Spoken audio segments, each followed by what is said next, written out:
So I did a video explaining how people are poor.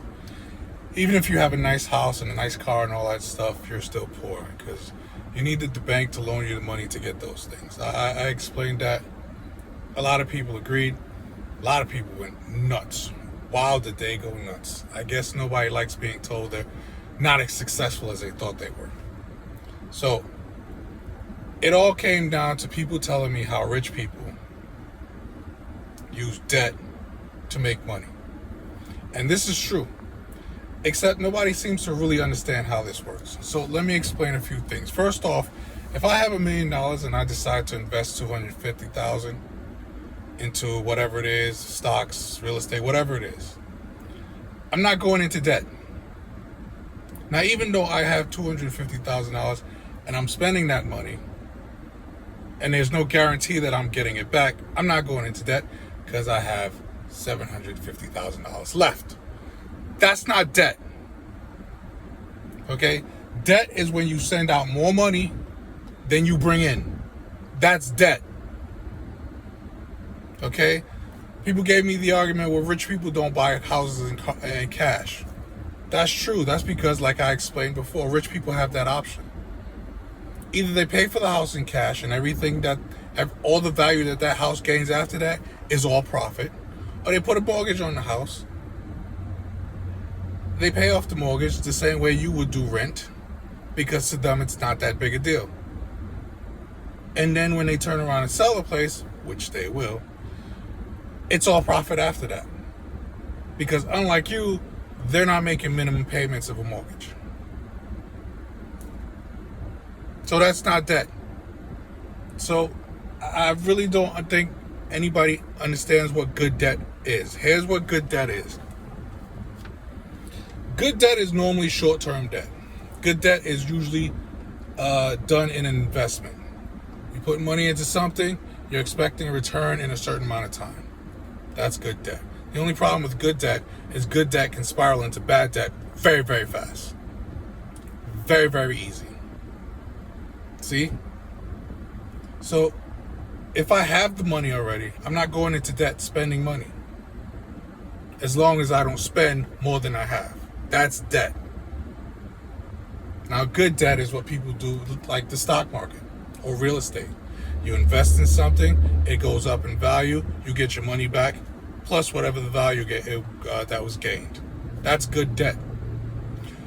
For the rest of you, including myself, we have what is bad debt. Bad debt is long-term. Sometimes it's life. This is why I keep telling people there's a reason mortgages are 30 years long. 30 years of your adult life. So pretty much half your life. Now, the other part of good debt a lot of people don't seem to understand is, in many instances, in order to get out of your good debt, you have to put somebody else into bad debt, because somebody else has to take that money that was invested, and it's usually in the form of a loan, and take that off your hands. That's real estate. I'm not sure why this is hard for anybody to understand.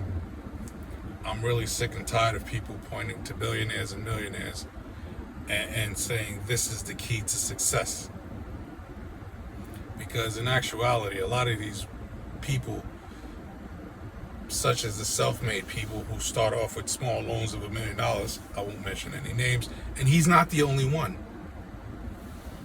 Someone else got, I think it was $300,000 to start up their little online flea market that I referred to. Somebody else's mom was a congressperson, or their dad was a I'm not mentioning any names because it doesn't matter. You want to know what the real key to money is?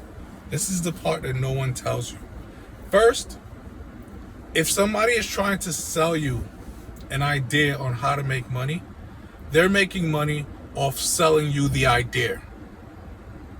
If you need that explained any further, then you deserve to be robbed. Number two, it doesn't matter how much money you make. Let me repeat that. It doesn't matter how much money you make.